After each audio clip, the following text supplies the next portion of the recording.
Good evening everyone. Myself Dr. Shivaji Sarkar, working as an associate professor in Nobel Pharmacy College.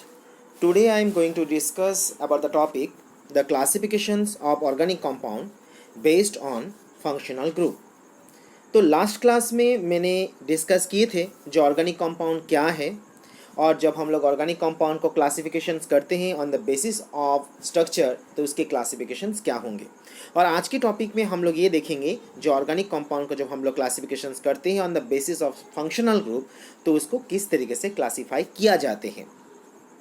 तो हम लोग last class में भी discuss किए थे जो ऑर्गेनिक कंपाउंड क्या है और हम लोगों ने ऐसे बोले जो organic compound means the compound in solid liquid और gases states which contain carbon in a molecule is known as an organic compound and there are large number of organic compound, therefore the proper systematic classifications was required। क्योंकि हम लोग जानते हैं जो organic compound nature में बहुत ज़्यादा quantity में अवेलेबल है, सो इसीलिए उसे हम लोग सिस्टमेटिक वे पे उसे क्लासीफाई नहीं करेंगे तो उस कंडीशन में उसे रिमेंबर करना, उसे याद रखना, उसे समझना हमारे लिए टफ हो जाएंगे और इसीलिए पर्टिकुलरली हम लोग ऑर्गेनिक कंपाउंड को क्लासीफाई करते हैं। अभी क्वेश्चन मन में ये जनरेट हो रहा है जो why are the organic compound are useful.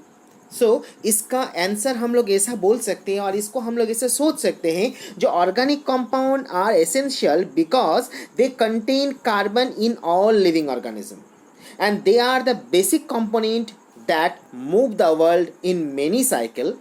और हम लोग ऐसा भी बोल सकते हैं जो compound they also having number of medicinal applications and they also we can say the compound used as a medicinal product are most useful as an organic compound, sometimes they are derived into the large group and the small organic molecule। और हम लोग पहले भी देखे जो organic compound को हम लोगों ने जब क्लासीफाई किए सो उसको मेनली दो भाग में क्लासीफाई किया गया था। एक हम लोग उसको बेस ऑन द स्ट्रक्चर के हिसाब से क्लासीफाई किए और आज की जो टॉपिक है वो है on the basis of the functional group. तो ऑर्गेनिक कंपाउंड को जब हम लोग क्लासीफाई करते हैं on the basis of functional group into the family और द होमोलोगस सीरीज। तो पहले हम लोग ये देख लेते हैं जो हमें यहाँ पर फंक्शनल ग्रुप किसे बोला जाते हैं। हम लोग फंक्शनल ग्रुप के मतलब क्या समझते हैं तो हम लोग फंक्शनल ग्रुप को क्या बोलते हैं। The functional group is an atom और the group of atom within a molecule in a specific chemical behaviour. This an atom or the group of atom responsible for the characteristic features of the organic compound is termed as an functional group। इस definition को हम लोग आपकी example से समझते हैं। जैसे हम लोग यहाँ पर एक एग्जाम्पल देख पा रहे हैं जो यहाँ पर इथीन है और हम लोग जानते हैं जो इथीन मॉलिक्यूल के अंदर एक कार्बन दूसरी कार्बन के साथ डबल बॉन्ड में जुड़ा हुआ है और जब एक कार्बन दूसरी कार्बन के साथ डबल बॉन्ड में जुड़ते हैं तो उस कंडीशन में हम लोग उस कंपाउंड को एल्कीन बोलते हैं। तो यहाँ पर हम लोग देख पा रहे हैं जो यहाँ पर एल्कीन इथीन मॉलिक्यूल की एक फंक्शनल ग्रुप है। So in some compound carbon bonded to the other atom like nitrogen, oxygen, sulfur, phosphorus act as a functional group। इस डेफिनेशन को इस वर्ड को भी हम लोग एक एग्जाम्पल से समझने की कोशिश करते हैं। जैसे यहाँ पर हम लोगों ने तीन एग्जाम्पल देख पा रहे हैं, एक अल्कोहल, दूसरा एल्डिहाइड एंड तीसरा कार्बोक्सिलिक एसिड। और तीनों एग्जाम्पल में हम लोग इसे सिमिलैरिटी ढूंढते हैं तो इस तीनों में क्या सिमिलैरिटी देखते हैं। ये तीनों में हम लोग ये सिमिलैरिटी देख पा रहे हैं जो अल्कोहल के अंदर जो सेंट्रल कार्बन है ये 3 हाइड्रोजन से जुड़ा हुआ है, एल्डिहाइड के अंदर भी जो सेंट्रल कार्बन है ये 3 हाइड्रोजन के साथ ही जुड़ा हुआ है और यहाँ पर कार्बोक्सिलिक एसिड में भी जो सेंट्रल कार्बन है ये 3 ही हाइड्रोजन के साथ जुड़ा हुआ है। तो तीनों में डिफाइंस क्या है। तीनों में डिफाइंस ये है जो अल्कोहल के अंदर हम लोग हाइड्रोक्सिल ग्रुप देख रहे हैं, एल्डिहाइड के अंदर हम लोग CHO ग्रुप देख रहे हैं और कार्बोक्सिलिक के अंदर हम लोग यहाँ पर कार्बोक्सिल ग्रुप देख रहे हैं। सो हम लोग ये बोल सकते हैं जो हाइड्रोक्सिल के लिए ये कंपाउंड अल्कोहल है, यहाँ पर CHO के लिए ये कंपाउंड एल्डिहाइड है और यहाँ पर COOH के लिए ये कंपाउंड यहाँ पर कार्बोक्सिल है। सो we can say in alcohol hydroxyl group in aldehyde CHO group or in carboxylic acid, that is a COOH group is present, are the fundamental group responsible for the sum of the characteristic properties of their atom. अभी हम लोग ये समझते हैं जो हमें homologous series क्या बोलेंगे और होमोलोगस सीरीज का मतलब क्या है. So a group or a series of the organic compound in which each number contain the same characteristic functional group and differ from each other by the fixed unit from the homologous series, therefore it is numbered as an homologous.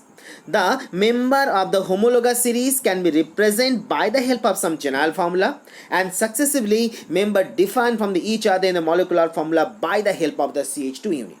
और इसे भी हम लोग एक example से समझते हैं. इस टेबल के अंदर हम लोग देख पा रहे हैं यहाँ पर 3 एग्जाम्पल है. एक CH4, दूसरा C2H6 एंड तीसरा यहाँ पर C3H8. और हम लोग जानते हैं ये तीनों की तीनों सीरीज हमारा एल्केन के अंदर आते हैं.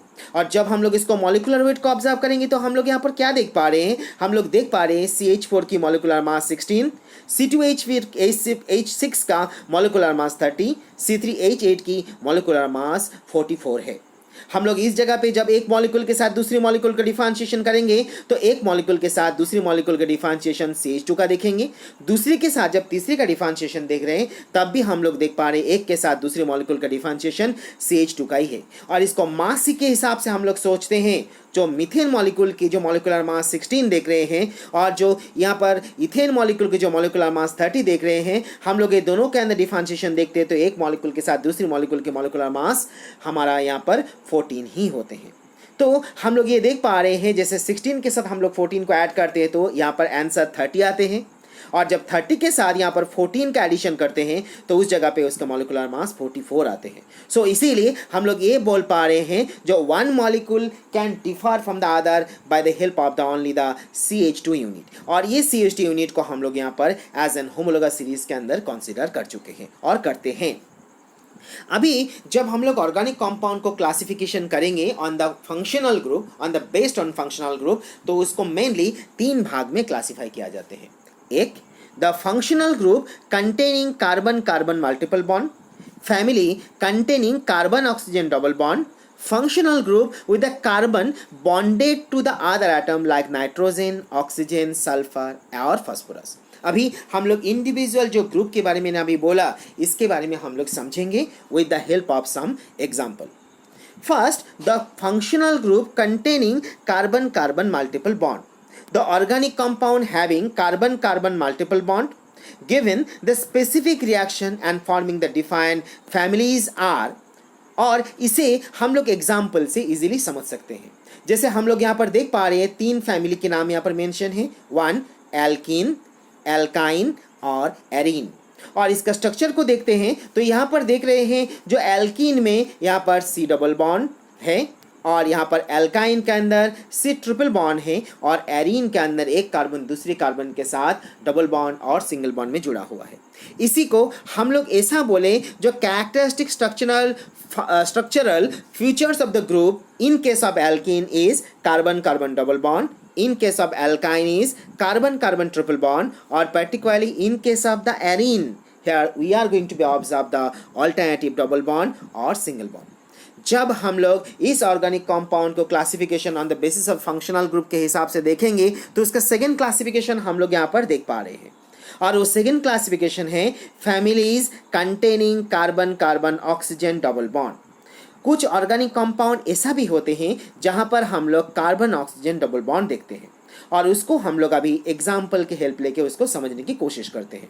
जैसे यहाँ पर हम लोग देख रहे हैं एल्डिहाइड एंड कीटोन है और इसके स्ट्रक्चर को भी हम लोग देख पा रहे हैं. एल्डिहाइड के अंदर एक कार्बन दूसरे कार्बन के साथ सिंगल बॉन्ड में और यहाँ पर कार्बन ऑक्सीजन के साथ डबल बॉन्ड में जुड़ा हुआ है और यहाँ पर कीटोन के अंदर एक कार्बन दूसरी कार्बन के साथ सिंगल बॉन्ड एंड दूसरी कार्बन तीसरे कार्बन के साथ यहाँ पर सिंगल बॉन्ड में जुड़ा हुआ है. लेकिन जब हम लोग ये दिनों कंपाउंड के कंपैरिजंस करेंगे तो यहाँ पर हम लोग देख पाएंगे जो एल्डिहाइड एंड कीटोन दोनों के अंदर carbonyl group means C double bond O group present है. और जब हम लोग इसको फंक्शनल ग्रुप को ऑब्जर्व करते हैं तो इस जगह पे हम लोग ये देख पाते हैं जो एल्डिहाइड के अंदर फंक्शनल ग्रुप CHO प्रेजेंट है और कीटोन के अंदर हम लोग यहाँ पर functional group as an carbonyl group के हिसाब से यहाँ पर हम लोग ऑब्जर्व कर पा रहे हैं.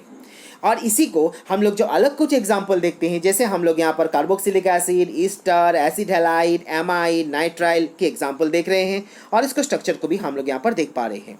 जैसे हम लोग जब कार्बोक्सिलिक एसिड को देख रहे हैं, यहाँ पर हम लोग देख पा रहे हैं, यहाँ पर कार्बोक्सिलिक एसिड के अंदर एक कार्बन दूसरी कार्बन के साथ सिंगल बॉन्ड में, ईस्टर के अंदर भी एक कार्बन दूसरी कार्बन के साथ सिंगल बॉन्ड में, एसिड हैलाइड में भी एक कार्बन दूसरी कार्बन के साथ सिंगल बॉन्ड में, एमाइड में भी एक कार्बन दूसरी कार्बन के साथ सिंगल बॉन्ड में, एंड नाइट्राइल में भी एक कार्बन दूसरी कार्बन के साथ सिंगल बॉन्ड में ही जुड़ा हुआ है।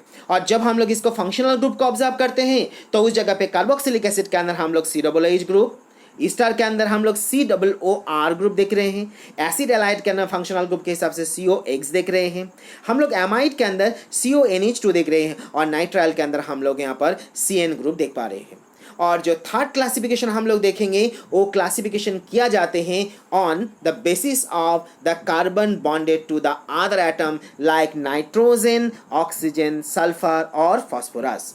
So, functional group in some organic compound carry the carbon linked to the other atom like nitrogen, oxygen, sulfur or phosphorus, and they may be the single bond or they may be the double bond. इसी को भी हम लोग एक example से समझते हैं। जैसे यहाँ पर हम लोग एग्जाम्पल देख रहे हैं alkyl halide, alcohol, ether, amine and thiol. और इसको स्ट्रक्चर को हम लोग देखते हैं तो उस जगह पे ये देख पाते हैं जो एल्काइल हैलाइड के अंदर कार्बन हैलोजन के साथ सिंगल बॉन्ड में, अल्कोहल में कार्बन हाइड्रोक्सिल के साथ सिंगल बॉन्ड में, इथार के अंदर कार्बन ऑक्सीजन एंड कार्बन के अंदर सिंगल बॉन्ड में, एमाइन के अंदर भी कार्बन NH2 के साथ सिंगल बॉन्ड में, एंड थायोल में भी कार्बन SH के साथ सिंगल बॉन्ड में जुड़ा हुआ है। और इसको फंक्शनल ग्रुप को हम लोग देखते हैं तो एल्काइल हैलाइड के अंदर हम लोग फंक्शनल ग्रुप के हिसाब से halogen that means the X देख रहे हैं, अल्कोहल के अंदर OH देख पा रहे हैं, एमाइन के अंदर NH2 देख रहे हैं और थायोल के अंदर ACH ग्रुप हम लोग देख पा रहे हैं। सो जब हम लोग यहाँ पर एमाइन के साथ थायोल की कंपैरिजंस करेंगे तो उस जगह पे हम लोग ऐसा बोल सकते हैं in amine the carbon is bonded to the nitrogen, in thiol और carbon is bonded to the sulphur atom. तो हम लोग ये याद रखेंगे, जो कार्बन को हम लोग जब यहाँ पर ऑर्गेनिक कंपाउंड को क्लासिफाई करेंगे on the basis of functional group तो उसको मेनली हम लोग 3 भाग में इसको डिवाइड कर सकते हैं। Number 1 functional group containing carbon carbon multiple bond, number 2 family containing carbon oxygen double bond, number 3 functional group with carbon bonded to the other atom like nitrogen, oxygen, sulfur and phosphorus। तो next class में हम लोग discuss करेंगे nomenclature of organic compound. Thank you.